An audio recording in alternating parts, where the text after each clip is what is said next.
ప్రతిష్టాత్మక పద్మ అవార్డుకు ఎంపికైన వారిని తెలంగాణ సర్కార్ సత్కరించింది. చిరంజీవి వెంకయ్య నాయుడుకు పద్మ విభూషణ్ అవార్డును ప్రకటించింది కేంద్ర ప్రభుత్వం. చిరంజీవి వెంకయ్య నాయుడుకు పాటు మరికొంతమంది కవులకు, కళాకారులకు అవార్డులు ప్రకటించింది కేంద్ర ప్రభుత్వం. ఈ సందర్భంగా ముఖ్యమంత్రి రేవంత్ రెడ్డి మాట్లాడుతూ ఆసక్తికర కామెంట్స్ చేశారు. ఆయన మాట్లాడుతూ మారుమూల గ్రామాల్లో ఉండి వారు ఎంచుకున్న కళలకు జీవితాంతం సేవ చేసినందుకు వారికి పద్మ అవార్డులు రావడం నిజంగా ఆనందదాయకమన్నారు రేవంత్ రెడ్డి మాట్లాడుతూ చిరంజీవి వెంకయ్య నాయుడుకి పద్మ విభూషణ్ రావడం సముచితం. కవులకు, కళాకారులకు అవార్డు వస్తున్నాయి, కానీ ఆర్థికంగా వెనుకబడిన ఉన్నారు. ప్రతి ఒక్కరూ పద్మశ్రీ అవార్డు గ్రహీతకు 25 లక్షల రూపాయలు నగదు బహుమతిని ప్రకటిస్తున్నాం. కళలను బ్రతికించుకోవాలంటే అందరూ రాజకీయాలకు అతీతంగా ముందుకు రావాలన్నారు. మంత్రివర్యులు శ్రీ జూపల్లి కృష్ణారావు గారు తెలంగాణ రాష్ట్ర ప్రభుత్వం తరఫున పద్మ విభూషణ్, పద్మశ్రీ అవార్డు గ్రహీతలను సన్మానించాలన్న ఆలోచన చేసి పెద్దలు వెంకయ్య నాయుడు గారితో మాట్లాడి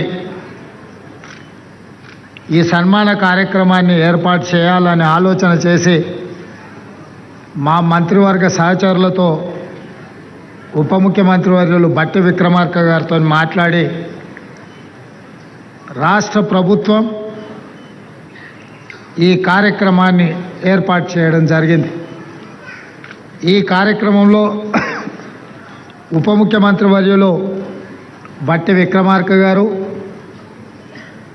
R&B అండ్ సినిమాటోగ్రఫీ మంత్రివర్యులు కోమటిరెడ్డి వెంకటరెడ్డి గారు, రెవెన్యూ శాఖ మంత్రివర్యులు పొంగులేటి శ్రీనివాసరెడ్డి గారు, సభాధ్యక్షులు జూపల్లి కృష్ణారావు గారు ఈ కార్యక్రమంలో ముఖ్య అతిథులుగా పాల్గొని పద్మ విభూషణ్ అవార్డు గ్రహీతలు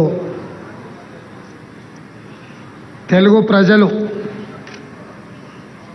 తెలుగు మాట్లాడే భాష కార్యక్రమంలో పెడితే శిల్పకళా వేదిక నిండడానికి మనం ఎలాంటి శ్రమ పడాల్సిన పని లేదు, ఆందోళన పడాల్సిన పని లేదు. శిల్పకళా వేదిక నిండగా వారి అభిమానులు తప్పకుండా వస్తారు అని నేను వారికి చెప్పిన నా నమ్మకాన్ని నిలబెట్టినందుకు మిమ్మల్ని అందరినీ మనస్ఫూర్తిగా నేను మిమ్మల్ని అందరినీ అభినందిస్తున్నా.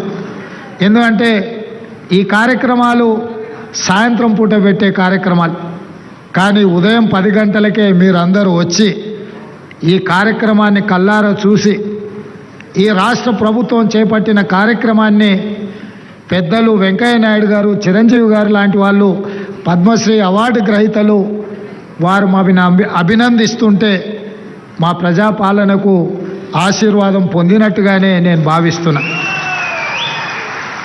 అదేవిధంగా ఒక మంచి సాంప్రదాయానికి పునాదులు వేయాలన్న మా ఆలోచనను మీరందరూ మనస్ఫూర్తిగా బలపరిచినందుకు మిమ్మల్ని అందరినీ కూడా నేను అభినందిస్తున్నా.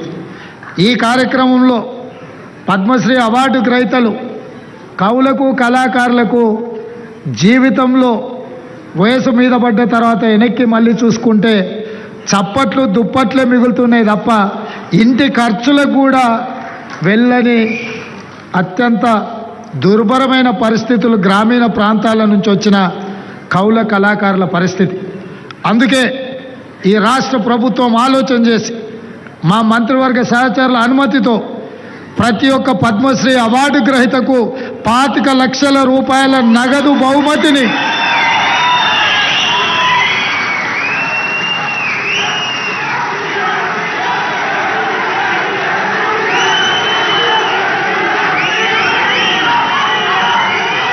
రాష్ట్ర ప్రభుత్వం ఈ పద్మశ్రీ అవార్డు గ్రహీతలను చప్పట్లు దుప్పట్లతోనే కాదు, నగదు బహుమతి ఇవ్వడం ద్వారా జీవితాంతం ఈ కళలకే వారు అంకితం చేసి మిగతా జీవితాన్ని కూడా ఈ కళలోనే వాళ్ళు రాణించాలని మన ప్రభుత్వం, ప్రజాప్రభుత్వం 25 లక్షల రూపాయలతోటి నగదు బహుమతి వారికి ఇవ్వాలని మా ప్రభుత్వం నిర్ణయం తీసుకున్నది. ఈ వేదిక మీదనే పెద్దలు వెంకయ్య నాయుడు గారు మిత్రులు చిరంజీవి గారి చేతుల మీదుగా వారికి ఆ నగదు బహుమతిని ఇవ్వాల్సిందిగా వారికి విజ్ఞప్తి చేస్తున్నా.